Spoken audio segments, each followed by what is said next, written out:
Bom, a gente sabe muito bem que, principalmente nesse momento de pandemia que nós estamos vivendo, mas num momento maior de restrições, como a gente sentiu falta de ter contato, né, com outras pessoas, de poder estar aproveitando festas, porque a vida da gente não pode ser simplesmente trabalhar e pagar boleto, né? A gente precisa, até para ter um bem-estar maior, a gente precisa ter um contato com outras pessoas. A gente precisa participar de festas, a gente precisa ter aquele momento para tomar um choppzinho com os amigos, para brincar um pouco, para conversar, para se distrair. E era justamente isso que um grande número de jovens residentes em uma cidade aqui do estado do Rio Grande do Sul, uma cidade que recebe estudantes do Brasil inteiro, estava fazendo em uma determinada noite na cidade de Santa Maria. E eles escolheram uma boate daquela cidade, a Boate Kiss, para justamente fazer essa confraternização entre amigos, entre familiares, aquele momento de descontração. Você imagina quem estuda durante toda uma semana, né, com a cabeça focada nos estudos, focada em uma possível carreira no futuro, faz justamente isso, procura um local para descontrair, para se divertir com os amigos. Infelizmente terminou em uma forma muito trágica.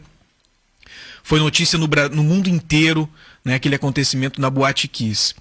A equipe de jornalismo da Rádio Acústica FM, desde a semana passada, já está acompanhando esse que promete ser o maior júri da história do Rio Grande do Sul. Nós já estamos trazendo as informações, estivemos conversando com a psicóloga que está tratando das famílias lá na cidade de Santa Maria, porque parte desses familiares não poderão se deslocar até Porto Alegre, será colocado um telão e teremos uma psicóloga que vai estar prestando atendimento, né? Porque a gente sabe que vai ser um júri muito pesado, um júri muito difícil, e essas famílias das vítimas da Boate Kiss estarão revivendo todo aquele momento de muita dor. Claro que essa dor ela não termina nunca, né, de quem perdeu o seu familiar, mas é um momento em que nós vamos ter a revivência de tudo aquilo que aconteceu, os depoimentos de pessoas que presenciaram muitas vezes aquelas cenas todas. Então nós estivemos conversando com a psicóloga que vai estar atendendo aquelas famílias, a gente esteve conversando inclusive com advogados de defesa dos réus, né, mostrando a situação de igualdade nessa questão. Cabe à justiça definir quem deve ser punido ou não. Então, a gente vem trazendo todas essas informações. A nossa equipe de jornalismo esteve dentro do Fórum Central de Porto Alegre na semana passada, trazendo os últimos detalhes, mostrando como estão os preparativos também. E hoje nós estamos recebendo aqui um advogado conhecidíssimo aqui na cidade de Camaquã, uma pessoa que está atuando já há bastante tempo, tem uma grande experiência em júris também, para conversar com os nossos ouvintes, para explicar como acontecerá esse júri da Boate Kiss, que começa amanhã e, né, pelo que a gente já conversou aqui nos bastidores, deve durar aí em torno de 12 a 15 dias. Luciano Miranda gentilmente atendeu o nosso convite, está aqui para conversar com os ouvintes da Rádio Acústica FM. Luciano, bom dia. Bom dia, Gil. Bom dia a todos os ouvintes da Acústica. Sempre um prazer estar de volta aqui para poder conversar contigo, conversar com o pessoal de casa. E, de fato, a gente está rumando, né, para talvez o maior júri da história do estado do Rio Grande do Sul. Dentro do meio jurídico, a gente já vem de olho nisso há um certo tempo, porque é um júri paradigmático, né? Para a comunidade jurídica é paradigmático, é algo que vai ser discutido em instâncias outras que não só a do direito, né, durante muito tempo ainda. Isso vai virar tema de faculdade, isso vai virar jurisprudência, isso vai repercutir de uma forma muito grande dentro da nossa comunidade. Então a gente já vem de olho há bastante tempo nisso e sim, promete ser hoje o maior júri da história do estado do Rio Grande do Sul, né? A previsão é em torno de 12 a 15 dias de julgamento. Bom, você falava sobre um divisor de águas dentro do direito. Por quê? Explica um pouco melhor para quem é leigo no assunto, para quem está querendo entender melhor como funciona esse processo. É um júri que envolve uma série de questões técnicas, né, relativas ao dolo eventual,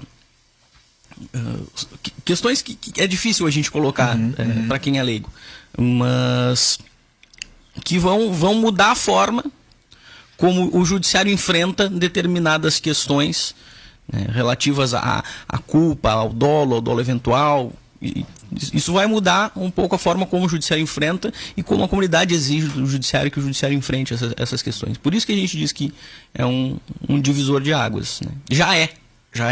As decisões que vieram sendo proferidas, né, durante o processo, desde a decisão de pronúncia, que foi mantida pelo tribunal, depois foi desclassificado para uma situação de homicídio culposo, depois o STJ restabeleceu a decisão que levava eles a júri. Então, todas essas questões que foram ocorrendo no curso do processo e o que vai acontecer durante esse júri, com certeza vai ser história dentro do nosso meio, dentro do meio jurídico. Bom, esse júri está previsto para começar amanhã às 9 da manhã, se eu não me engano. 9 da manhã. Quais serão os primeiros procedimentos? Os primeiros procedimentos serão os seguintes. Houve 3 sorteios de jurados para que se tivesse um total de 150 pessoas aptas a estarem lá amanhã às 9 da manhã. 150 jurados. Para que haja quórum independentemente do que aconteça, né? Desses 150, 25 irão para a urna, e desses 25 serão escolhidas as 7 pessoas da comunidade que vão ser os responsáveis por passar esses 12, 15 dias ouvindo todas as pessoas que serão ouvidas, ouvindo os lados, né, a acusação, as defesas, e ao final vão proferir o seu veredito. Quais são os critérios para a escolha desses jurados? São pessoas da comunidade que apresentem conduta ilibada, né, não tenham problemas com a justiça, e que são escolhidas ou são voluntárias, né? Pessoas que lá no início do ano, lá no final do ano passado já se voluntariaram para nesse ano de 2021 serem jurados, ou pessoas que lá no final do ano passado foram escolhidas dentro dos setores da comunidade, do comércio, servidores públicos, pessoas diversas que foram escolhidas para compor essa lista geral de jurados que a gente chama. Bom, e durante o ano foram participando de vários júris. Uhum. E como acontece, né, os primeiros procedimentos lá dentro do fórum, né, quando se dá o início dessa audiência? O juiz vai declarar aberta a sessão, escolhidos os jurados, se começa a ouvir as pessoas que estão arroladas, né? São 14 sobreviventes que serão ouvidos, 10 que foram arrolados pela acusação e pelo assistente de acusação, e 4 que foram arrolados pela defesa do Elisandro Spor, do Kiko, que é um dos proprietários da boate. São as vítimas, né?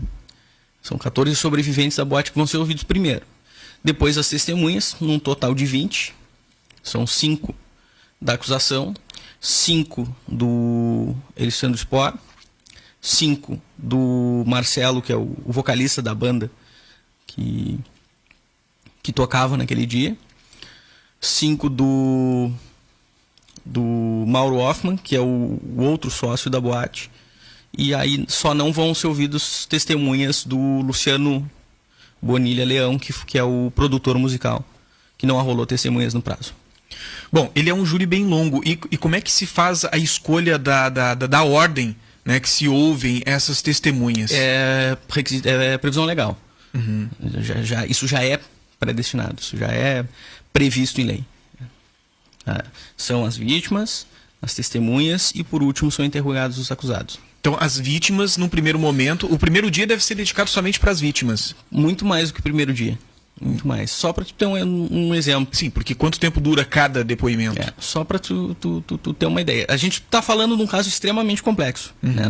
Nós estamos falando de um processo que a denúncia imputa aos acusados a prática de 242 homicídios simples e 636 tentativas de homicídio.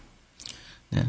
São 242 pessoas que morreram e, no mínimo, 636 pessoas que, de alguma forma, sofreram algo lá dentro da boate e são tidas pelo Ministério Público, pelo menos, como vítimas de tentativa de homicídio. Então, dessas pessoas todas, a acusação pensou aquelas que entenderia pertinentes. O advogado do Alessandro, o Dr. Jader Marques, também arrolou 4 sobreviventes da tragédia. E só para tu ter um comparativo, a gente fez agora há pouco tempo aqui em Camaquã, eu fiz um júri de uma tentativa de homicídio, que a gente desclassificou para lesão corporal. Tu até fizeste a cobertura, que eu me lembro. Nós ouvimos nesse júri a vítima, um policial e um acusado, um dos dois acusados. Esse júri durou 12 horas. Imagina com essa quantidade toda que é do caso da Boate Kiss que nós estamos falando. Nesse caso vão ser ouvidas 14 vítimas, 20 testemunhas e 4 acusados. Bom, como funciona a atuação do Ministério Público em um júri complexo como esse? O Ministério Público é o titular da acusação, é o titular da ação penal. É ele que vai chegar lá em plenário, vai ser sempre o primeiro a inquirir as testemunhas que ele acusou, que ele arrolou, as vítimas.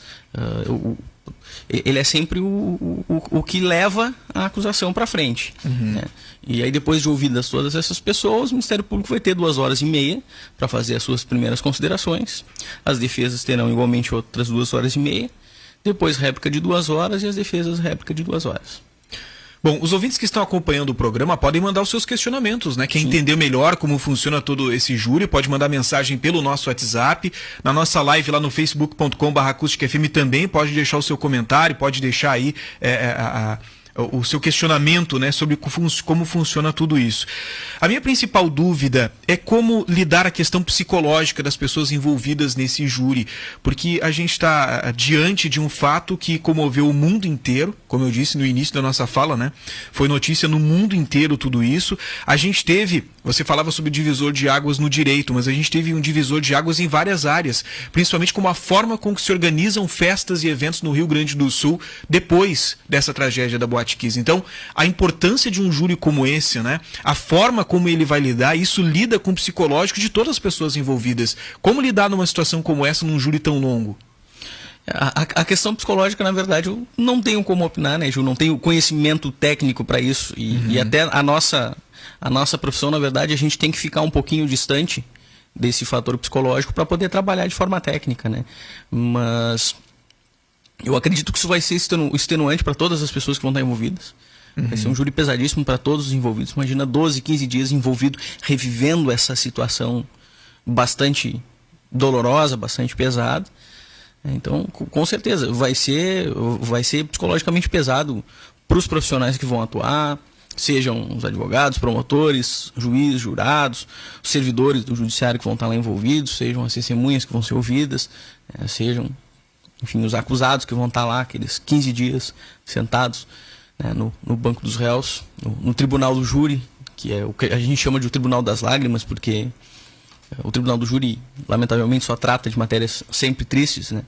Então, eu acredito que vai ser pesadíssimo para todas essas pessoas. Agora, como lidar com isso é uma coisa que eu vou ficar te devendo, porque dentro da nossa área a gente até tenta ser um pouco distante disso para conseguir trabalhar de forma técnica, não se envolver psicologicamente com o fato. Acho que isso aí uma profissional da área te responderia melhor.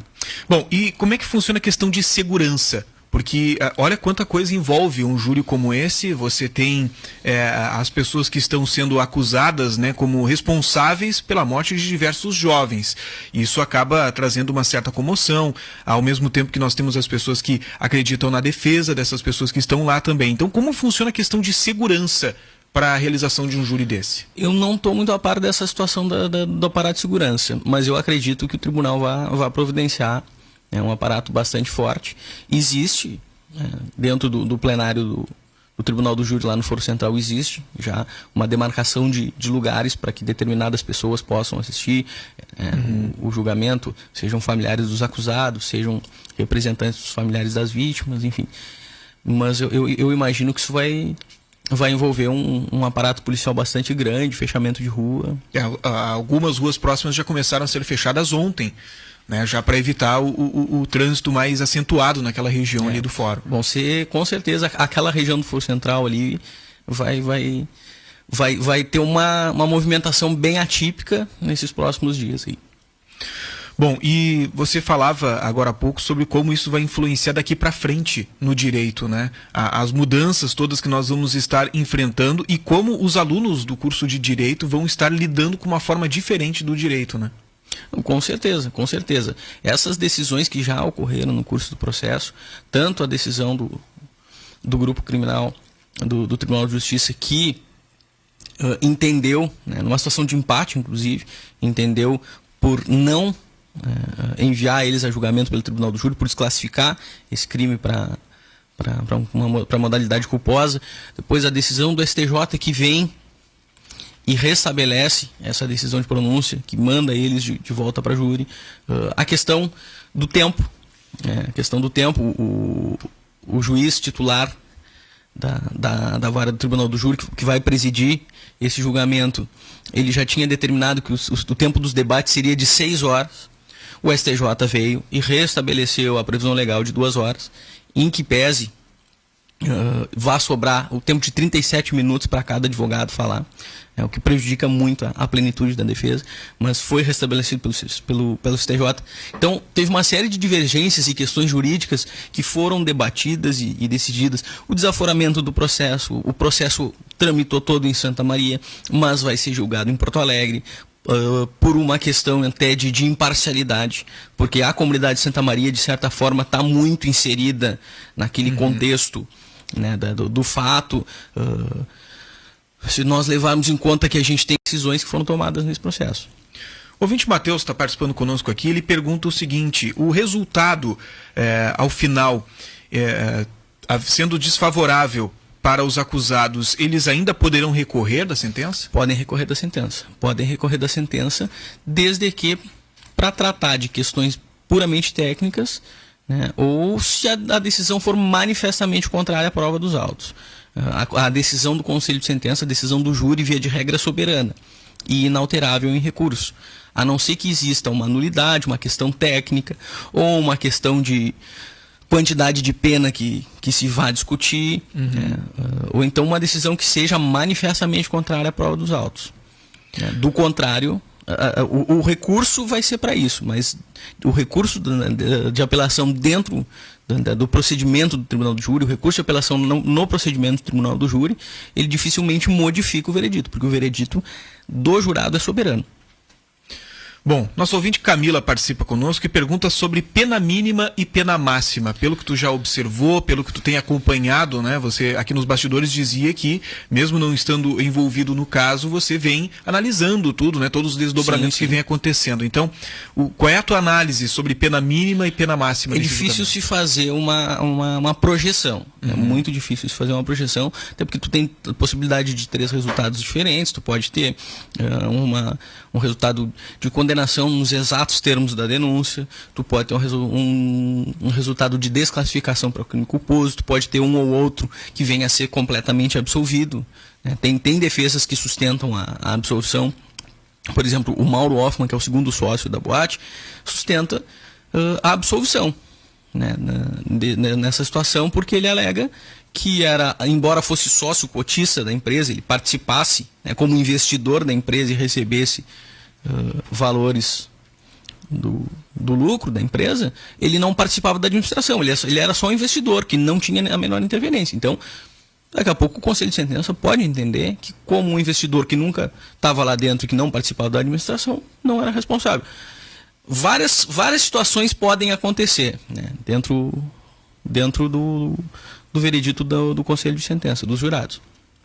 Então é difícil fazer uma projeção, mas o homicídio simples, ele tem a pena mínima de 6 anos e a pena máxima de 20. Essa pena pode ser exasperada por circunstâncias atenuantes ou agravantes, ali que é a segunda fase de aplicação de pena, e tem mais a questão depois do concurso de crimes, né? Ele pode ser aumentado ali porque como tu tem 242 homicídios, são 242. Se eles vêm a ser condenados por esse homicídio, tu aplica a pena de um deles e vai aumentando. Tu não aplica 242 penas, tu aplica a pena de um e vai aumentando, né? Essa pena pode ser aumentada de 1/6 até metade, em função do concurso de crimes ali. A promotora Lucilena Calegari, ela fala em pena de 80 anos. Eu acho um exagero. Eu acho que não se chega nisso numa eventual condenação. Mas com certeza vai se falar de penas bem altas se houver o resultado, né, de condenação deles nos exatos termos em que denunciados pelo Ministério Público. Bom, uma outra pergunta que chega pra gente aqui, por que esse processo se estendeu por quase 9 anos? Por que se estendeu por tanto tempo? Por que esse júri já não aconteceu daqui a pouco, há 4, 5 anos atrás? Seria impossível. Seria completamente impossível. Explica pra gente o porquê dessa impossibilidade. No curso desse processo foram ouvidas 215 pessoas. 215 pessoas ouvidas em 64 audiências. Houve uma discussão em sede de recurso muito grande, né? É um processo de uma complexidade muito grande. Impossível que esse processo demorasse menos. Até porque ele não é o único processo que tramitou na vara criminal lá de Santa Maria em que ele tramitava. O juiz tem que dar atenção a todas as outras situações. Ele, apesar de ser um processo muito sério, uma questão que chocou o país inteiro, é mais um processo da vara. Então, ele vai andando conforme a possibilidade, né, daquele setor ali, dos servidores, do juiz, de tocar aquilo. E aí a gente tem essa situação que agrava bastante. Foram 64 audiências, 215 pessoas ouvidas, 79 volumes, mais de 100 mil folhas de processo. Então, seria impossível que esse júri ocorresse de uma forma rápida. Aí tu tem a decisão de pronúncia, tu tem recurso de apelação, teve embargos infringentes desse recurso de apelação, depois foi para o STJ. Então, desaforamento do processo de Santa Maria para Porto Alegre, aí tem que achar pauta no tribunal do júri, na vara do Tribunal do Júri em Porto Alegre. Uma série de questões aí de ordem prática que impossibilitariam que fosse mais rápido que isso. Bom, recentemente o então prefeito, na época dos casos naquela cidade, ele declarou que vai ser uma das testemunhas, vai estar falando.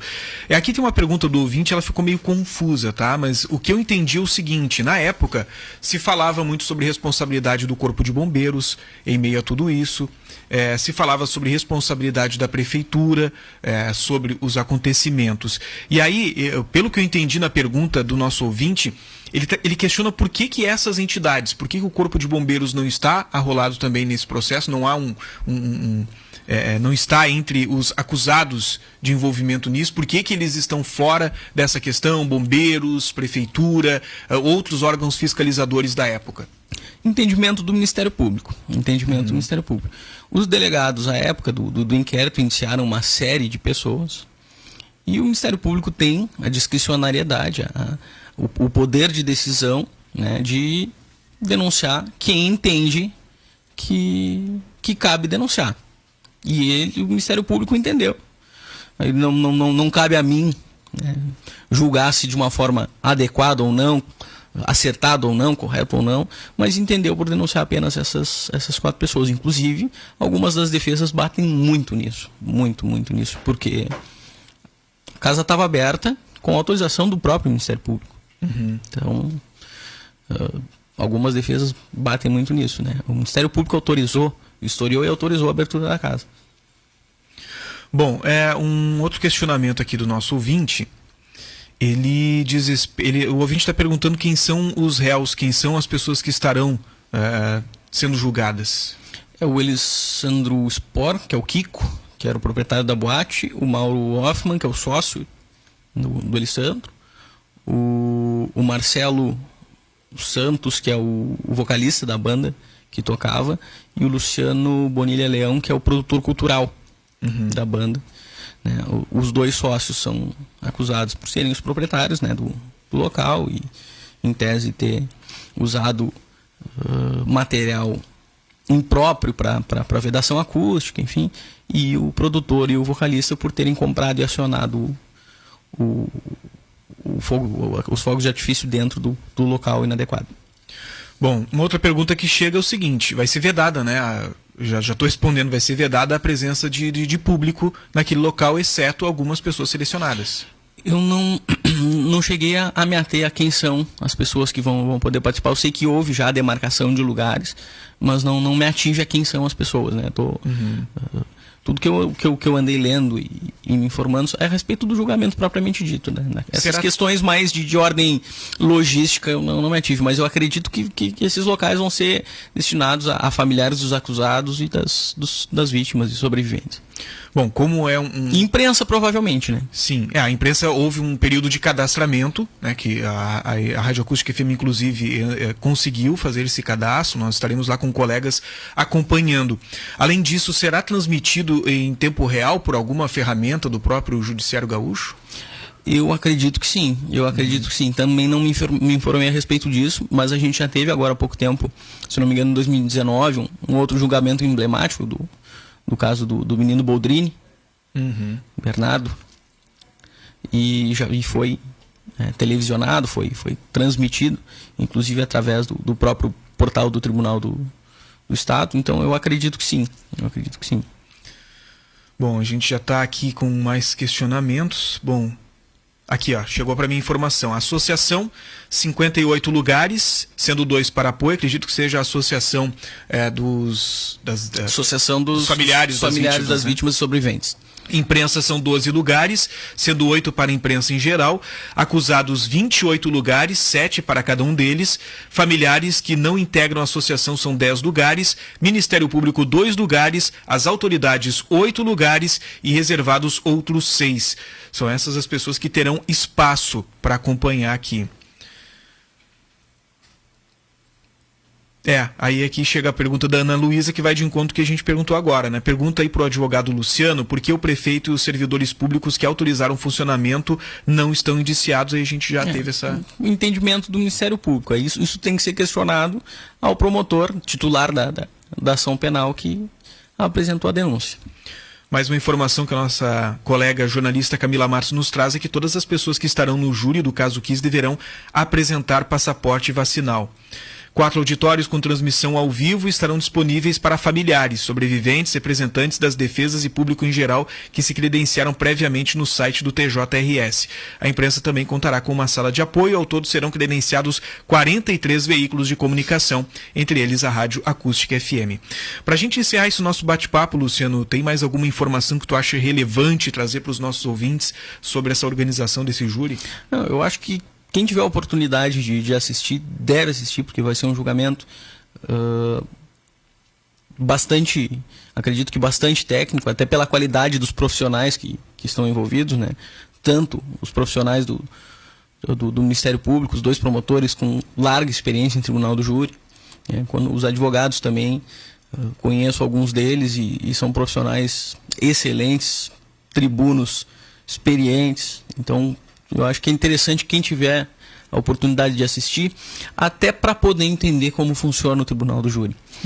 A gente às vezes participa de alguns julgamentos, isso já ocorreu comigo, que a decisão não agrada demais a comunidade em geral. Mas a comunidade não está inserida lá dentro para entender o que acontece. Para entender que se passa horas ouvindo as pessoas, que se passa horas debatendo as teses que são aventadas dentro do processo, para daí sim os jurados emitirem, né, um juízo de valor acerca daquela situação. Então, até para a comunidade poder entender que existe muito mais do que só aquilo que a gente lê no jornal. O direito envolve questões muito maiores do que apenas aquilo que a gente vê na TV. Para poder aí sim emitir seus juízos de valor, para poder aí sim dar sua opinião de forma fundamentada. Então acho que é muito importante quem puder assistir pelo menos uns trechinhos ali, e principalmente a parte dos debates, que é a parte mais importante e que com certeza vai ser de uma qualidade técnica ímpar pelos profissionais que vão estar envolvidos. Eu acho importantíssimo assistir, importantíssimo. A comunidade tem que saber como é que a justiça funciona, porque depois não adianta a gente dizer, mas a justiça não presta, a justiça não funciona, mas é que a gente nunca parou para entender como é que acontece a coisa, né? E pelos nomes, né, que nós já acompanhamos, nós vamos ter operadores do direito renomados aqui do estado do Rio Grande do Sul participando, tanto na defesa, tanto na acusação. São 2 promotores qualificadíssimos, a Lucilena Calegari e eu me lembro que o sobrenome do outro promotor é Dias, ele é até professor de tribunal do júri na pós-graduação, mas eu não me lembro o primeiro nome dele. defesa Jader Marques, Mauro Cipriani, Bruno Seligman de Menezes, Tatiana Borsa, Jean Severo, que participou também daquele julgamento do caso Bernardo. Então, profissionais renomados, com certeza, excelentes advogados, pessoas que vão trazer, enriquecer muito o debate, e com certeza o que os jurados decidirem vai ser decidido em cima de uma prova bem debatida, em cima de uma discussão bem travada, né, nesse julgamento. Aliás, existem advogados de defesa, inclusive você citou alguns ali, que são renomados no nosso estado, já estiveram à frente de outros casos importantes de grande repercussão estadual, né? Sim, sim. Vários deles. Bom, só para a gente finalizar aqui, eu recebo aqui informação sobre a segurança, como vai funcionar lá.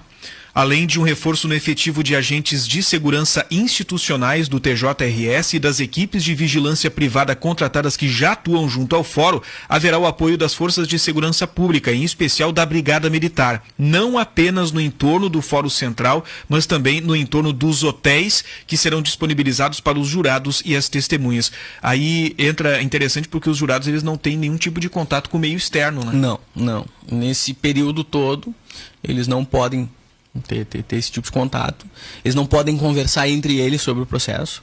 Não tem contato nem com a família? Não tem. E eles não podem conversar entre eles sobre o processo. Toda a conversa entre eles é monitorada por um oficial de justiça, né, que fica ali. Aqueles momentos de almoço, senta todo mundo para almoçar, mas fica um oficial de justiça, 2 ali junto na mesa, para garantir que eles não vão debater sobre o processo, para que lá ao final a decisão de cada um seja por íntima convicção, sem nenhum tipo de interferência externa. Isso significa que eles ficam, inclusive, em quartos separados? Acredito que sim. Eu nunca participei de um julgamento que tenha uma extensão, né, dessas. Aqui em Camaquã é muito difícil de socorrer. Já fiquei no plenário, às vezes até 3 da manhã, mas... tudo num dia só. Nos júris que você participou foi no máximo 12 horas de duração? Não, já participei de maiores. Maiores ainda também. Só para complementar também, os 2 promotores que atuarão em plenário, Davi, ou David, Medina da Silva, e a Lúcia Helena de Lima Calegari. Luciano Miranda, eu queria agradecer a tua disponibilidade hoje em vir conversar conosco. A gente sabe aí que tu tem uma rotina bem intensa de trabalho, devido à tua experiência na área do direito, a solicitação de clientes é muito grande, e tu conseguiu disponibilizar um tempo, né, do teu trabalho para vir aqui conversar com os ouvintes da Rádio Acústica FM e trazer esses esclarecimentos que são importantes, né, principalmente na véspera, né, de um júri tão importante como esse. Eu que agradeço, eu agradeço o convite, estou sempre à disposição de vocês, quando precisarem, podem entrar em contato, a gente sempre gosta de conversar, a gente sempre gosta de estar aí trocando experiências, e é enriquecedor para a gente também poder fazer isso. Então, nosso escritório está à disposição, a hora que precisar, pode dar um toque e a gente com certeza vai dar jeito de atender vocês. Obrigado então, Luciano Miranda, advogado aqui da cidade de Camaquã, um dos tantos profissionais importantes que nós temos na área do direito aqui na cidade de Camaquã, hoje conversando com os ouvintes da Rádio Acústica FM.